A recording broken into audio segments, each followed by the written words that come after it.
علیکم ورحمۃ اللہ وبرکاتہ۔ الحمدللہ رب العالمین وبہ نستعین وعلی من تبعہم بإحسان الی یوم الدین، اما بعد۔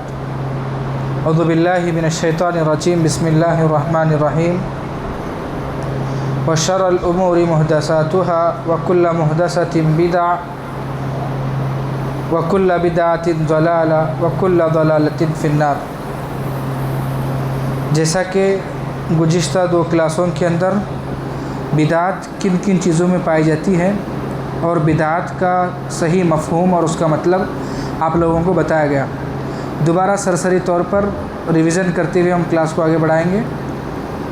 بدعت کا لغوی معنی ہے ایجاد کرنا، اور بدعت کا مطلب ہے دین میں ایسی نئی چیز کو ایجاد کرنا جس کا طریقہ قرآن اور حدیث سے نہ ہو اور اس کو ثواب کی نیت سے کیا جائے۔ اس کو آپ اپنے عام زبان میں آپ جیسے سمجھیں ویسے بول سکتے ہیں، ٹھیک ہے۔ اور بدعت کن کن چیزوں پہ کن کن موقعوں پہ پائی جاتی ہے؟ سب سے پہلے سبب کیا ہے؟ مثال کے طور پر کسی رات کو مخصوص عبادت بنا کر اس کو سبب بنا کر عبادت کرنا گویا کہ اچھا کام ہے، لیکن کسی مخصوص چیز کو سبب بنا کر عبادت کرنا بدعت ہے۔ دوسرا جنس، اللہ رب العالمین نے جس اوقات پر جو کرنے کا حکم دیا ہے اسی کو اپنانا، اپنے عقل کے گھوڑے جو ہے دوڑا کر قربانی کو عام کرنا، یعنی کہ مثال کے طور پر قربانی کو اللہ رب العالمین نے بہیمۃ الانعام یعنی کہ 4 دن قربانی کرنے کا حکم دیا، وہ چھوڑ کر ہم روزانہ قربانی کریں گے، ایسی ہماری سوچ ہے تو یہ بھی بدعت ہے۔ تیسرا نقطہ ہے مقدار۔ اگر کوئی انسان کہے کہ میرے پاس تقویٰ زیادہ ہے، میں 6 وقت کی نماز پڑھوں گا، 5 وقت کی نماز شریعت نے فرض کی ہے، انسان کہے کہ میں نہیں 6 پڑھوں گا، تب بھی وہ بدعت ہے، کیونکہ مقدار کے اندر جو شریعت مقدار بتائیے اس کے اندر اضافہ کرنا۔ چوتھی چیز کیفیت انسان جو شریعت نے بتائی ہے اس طریقے سے ہر عمل کے اندر کیفیت بتائی گئی۔ روزہ رکھنا ہے تو صبح میں سحری کرنا ہے، شام میں افطاری کرنا ہے۔ اگر انسان کیا کرے کہ میں سحری نہیں کرتا بلکہ یہی سحری کو میں شام میں افطاری کے ٹائم پر سحری کی نیت کر کے کھاؤں گا، نیت کے اندر اور کیفیت بدل جاتی ہے، اس میں بھی بدعت پائی جاتی ہے۔ اور اس کے بعد 5واں نقطہ ہے وقت۔ جو شریعت نے وقت بتایا ہے اسی وقت پر عبادت کو بجا لانا، وہ چھوڑ کر اپنی سہولت کے حساب سے اپنی عقل کے اعتبار سے اگر ہم وقت کو چینج کر کے عبادت بھی کریں گے تو وہ بھی بدعت ہے۔ لیکن خلاصہ ایک یہ ہے کہ وقت کے بارے میں بعض عبادتوں کے اندر شریعت نے چھوٹ دی۔ مثال کے طور پر اگر میں سفر میں ہوں، ظہر کی نماز نہیں پڑھ سکتا، اس کو عصر میں پڑھا جا سکتا ہے، لیکن یہ بدعت نہیں ہے کیونکہ یہ حدیث سے ثابت ہے۔ یہ وقت جانے کے بعد اس کو نماز قضا کہا جاتا ہے، لیکن قربانی قضا نہیں ہو سکتی۔ کچھ اعمال ایسے ہیں وہ قضا نہیں ہو سکتے، جیسا کہ حج انسان کرتا ہے، وہ صرف ذی الحجہ کے مہینے کے اندر ہی اس کا حج قبول ہوگا، وہ چھوڑ کر محرم کے اندر حج کرے گا، اس کا حج نہیں ہوگا، حج قضا نہیں ہوگا۔ اور اس کے بعد جگہ، جیسا کہ اچھی مثال دی گئی، اعتکاف کو اللہ رب العالمین نے صرف مسجد کو مقرر کیا، وہ چھوڑ کر انسان جنگل میں جا کے بسیرا کرے۔ جس طریقے سے کرسچنس عیسائیوں کے اندر ایک چیز پائی جاتی ہے کہ وہ اپنے گھر بار بیوی بچوں کو سب کو چھوڑ کر کیا کرتے ہیں کہ جنگل میں جا کر اپنی بیویوں کو چھوڑ کر اپنی شہوات کو مار کر جو ہے وہ جا کر جنگل میں بسیرا ہو جاتے ہیں، اور وہ لوگ سمجھتے ہیں کہ یہ اللہ رب العالمین سے ملنے کانٹیکٹ کرنے کا اچھا ذریعہ ہے۔ لیکن اللہ رب العالمین نے قرآن مجید کے اندر فرمایا وَآکِفُونَ فِی الْمَسَاجِدِ، تم مسجدوں کے اندر اعتکاف بیٹھو۔ اور مصیبت پریشانی کے اندر بھی صحابہ اکرام اللہ کے نبی مسجد کو آیا کرتے تھے اور اللہ سے لو لگایا کرتے تھے۔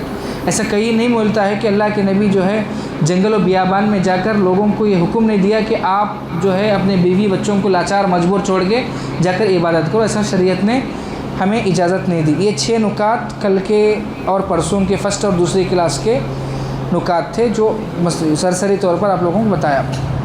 آج کا ٹاپک لکھیے،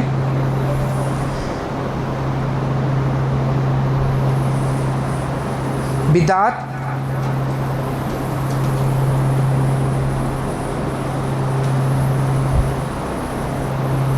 مذمومہ، بدعت مذمومہ۔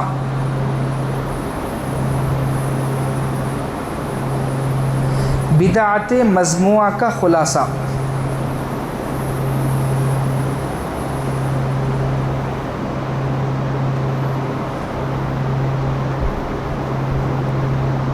لکھیں، ہاں، نمبر 1، ہر وہ عمل، ہر وہ قول و فعل و اعتقاد کو جو سنت کے معارض مخالف ہو،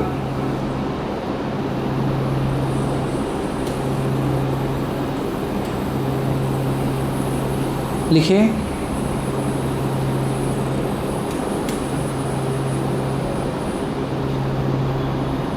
اس کا مطلب ہے خلاصہ، ادھر دیکھیں، سنیں، جو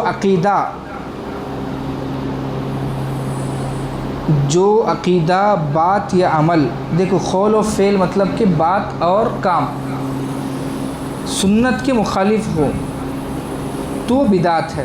مثال کے طور پر نبی کریم صلی اللہ علیہ وسلم کو صرف سننا ہے، لکھنا نہیں ہے، سٹاپ۔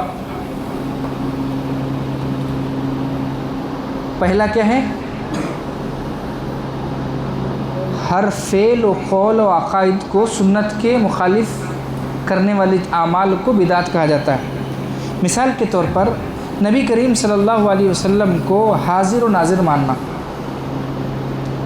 عقیدہ قول مطلب کہ بات، فعل کام۔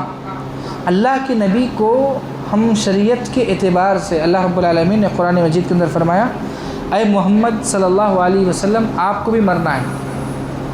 تو ہم یہ، ہمارا ایمان والوں کا، مسلمانوں کا عقیدہ یہ ہے کہ اللہ کے نبی اس دنیا سے، دار فانی سے رخصت ہو گئے، ٹھیک ہے۔ ہاں، وہ بات الگ ہے کہ ہم انسان، عام انسان جب مرتا ہے تو اس کے جسم کو مٹی کھا جاتی ہے، لیکن زمین کو حرام قرار دیا کہ انبیاء کے جسم کو وہ نہیں کھائے گی۔ اللہ کے نبی قبر میں ہیں، لیکن اللہ کے نبی زندہ ہیں، وہ ہماری مراد کو سنتے ہیں اور ہمارے نفع پہنچاتے ہیں۔ یہ عقیدہ رکھنا بھی بدعت ہے۔ کیوں؟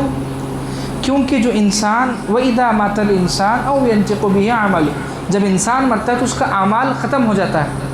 اعمال ختم ہونا مطلب کہ کچھ فائدہ پہنچانا ایک عمل ہے، ایک فعل ہے، ایک کام ہے، فائدہ پہنچانا ایک کام ہے۔ اب میں آپ کو بولوں جا کے میرے لیے مارکیٹ سے کچھ لے کے آئے، میں آپ کو کام لگائے، اس کو بولتے فعل۔ اللہ کے نبی کی خود حدیث ہے کہ جب انسان مرتا ہے اس کو اعمال کٹ ہو جاتا ہے، اس کا فعل، کام کرنے والے جو صفات ہے وہ کٹ ہو جاتی ہے۔ تو معلوم ہوا کہ اللہ کے نبی کو حاضر و ناظر ماننا بدعت ہے۔ اور اسی طریقے سے یہ قول ہوا، ایک لوگ مانتے۔ فعل کیا ہے؟ نماز کے بعد اجتماعی طور پر کسی چیز، خاص دعا کو، اجتماعی طور پر خاص دعا کو مخصوص کر کے دعا کرنا، کیونکہ اللہ کے نبی جناب محمد رسول اللہ صلی اللہ علیہ وسلم، ہم نماز نبوی، کتاب الصلاۃ، باب الصلاۃ، ایسے بہت سارے صحیح مسلم، صحیح بخاری کی حدیث کی کتابیں اٹھا کے دیکھیں تو اس کے اندر کیا معلوم ہوتا ہے کہ اللہ کے نبی جناب محمد رسول اللہ صلی اللہ علیہ وسلم جو ہے نماز پڑھتے تھے، سلام پھیرنے کے بعد اللہ کے نبی پلٹ کر بیٹھتے تھے، پلٹ کر بیٹھنے کے بعد اللہ کے نبی جائزہ لیتے تھے کون آئے ہیں کون نہیں۔ تو ایک بھی دلیل ہمیں ایسی نہیں ملتی کہ اللہ کے نبی نے صحابہ کے ساتھ اجتماعی دعا کی۔ تو اللہ کے نبی نے جو فعل نہیں کیا، وہ فعل اگر ہم کریں گے تو کیا ہے؟ بدعت۔ بس سمجھ میں آ رہی ہے نہیں آ رہی؟ جو اللہ کے نبی نے نہیں کیا وہ چیز ہم کریں گے تو وہ بدعت۔ ہاں، اور جو فعل و عمل جو کرتے ہیں اس کی دلیل موجود نہیں ہو تو بدعت۔ ہاں، تو اس کے بارے میں قرآن مجید کے اندر ایک آیت ہے، فَلْيَحْذَرِ الَّذِينَ يَخَالِفُونَ عَنْ أَمْرِهِ، جو لوگ رسول کے حکم کی مخالف کرتے ہیں انہیں ڈرنا چاہیے۔ بدعت سے بچنے کے لیے کیا کرنا ہے؟ بدعت جو لوگ کرتے ہیں انہیں چاہیے کہ اللہ کا ڈر اپنے دل کے اندر پیدا کرنا، ٹھیک ہے۔ اس کے بعد دوسرا نقطہ ہے، بات سمجھ میں آ گئی؟ ہر وہ قول و فعل و عقائدت کو جو سنت کے خلاف ہو، بدعت کی پہچان، بدعت کا خلاصہ، بدعت کا مطلب جو ہے گہرائی کے ساتھ آپ کو سمجھایا جا رہا ہے، پہلا نقطہ۔ دوسرا نقطہ، ہر وہ کام جو اللہ کے تقرب حاصل کرنے کے لیے کیا جائے حالانکہ شریعت نے اس سے منع کیا ہو۔ سمجھ میں آ رہی بات؟ بعد میں لکھیں گے، میں بعد میں آپ کو لکھنے کے لیے ٹائم دوں گا۔ اب یہ ویڈیو چل رہا ہے، بعد میں کیا ہے، یہ مختصر سے ویڈیو رہنے کی وجہ سے کیا ہے، بعد میں لوگ بھی لکھتے ہیں۔ میں پہلے خلاصہ کر کے آپ کو بعد میں بتاؤں گا لکھنے کا، پہلے سنیں۔ دوسرا ہے ہر وہ کام جو اللہ کے تقرب حاصل، اللہ کے قریب ہونے کے لیے کیا جائے حالانکہ شریعت نے اس کو منع کیا ہو۔ اس کی دلیل کیا ہے؟ عبادت کا مقصد کیا ہے؟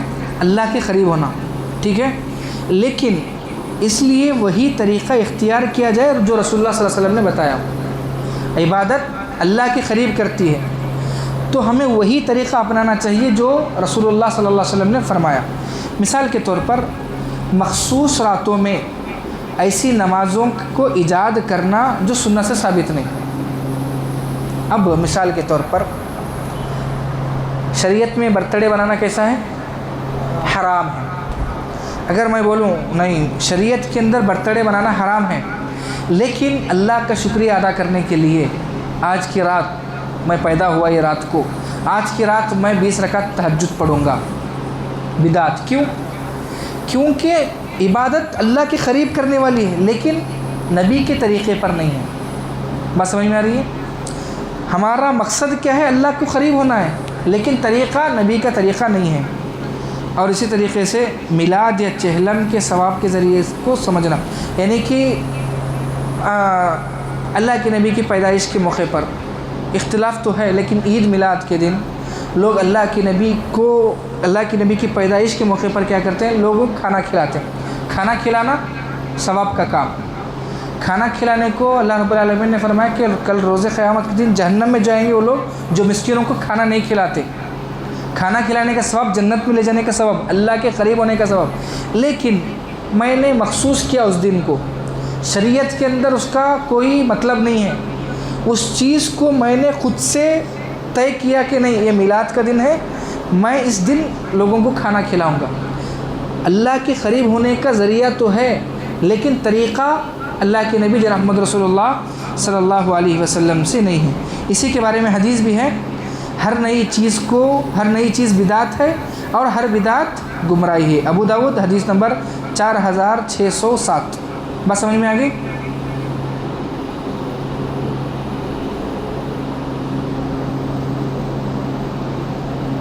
اس کے بعد تیسرا نقطہ،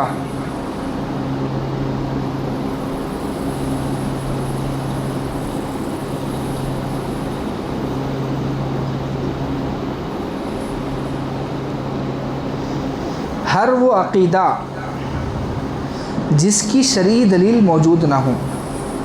آج 4 چیزیں پڑھیں گے، پھر کل انشاءاللہ کیا ہے 4 چیزیں، 8 چیزیں ہیں یہ، تو گفتگو طویل کو جو ہے مختصر کر کے میں بتا رہا ہوں۔ ہر وہ عقیدہ جس کی شرعی دلیل موجود نہ ہو۔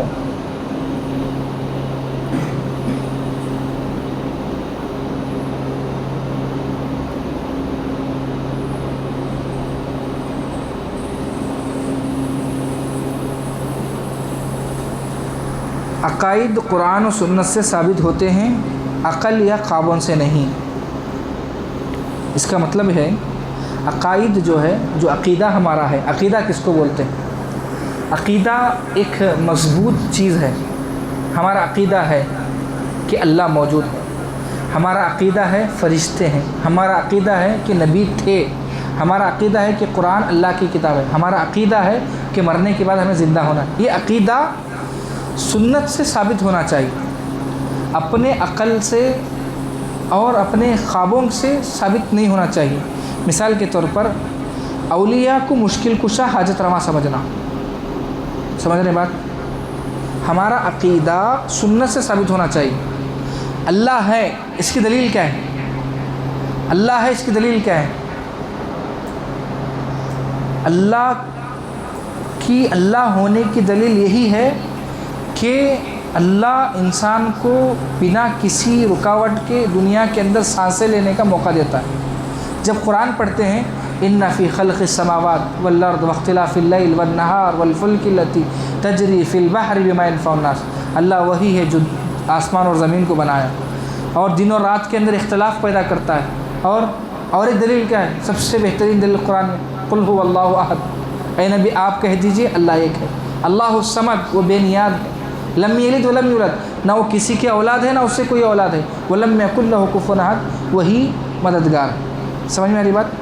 تو ہم اللہ کو مانتے ہیں، ہمارا عقیدہ ہے تو وہ سنت سے ثابت ہے، وہ قرآن و حدیث سے ثابت ہے۔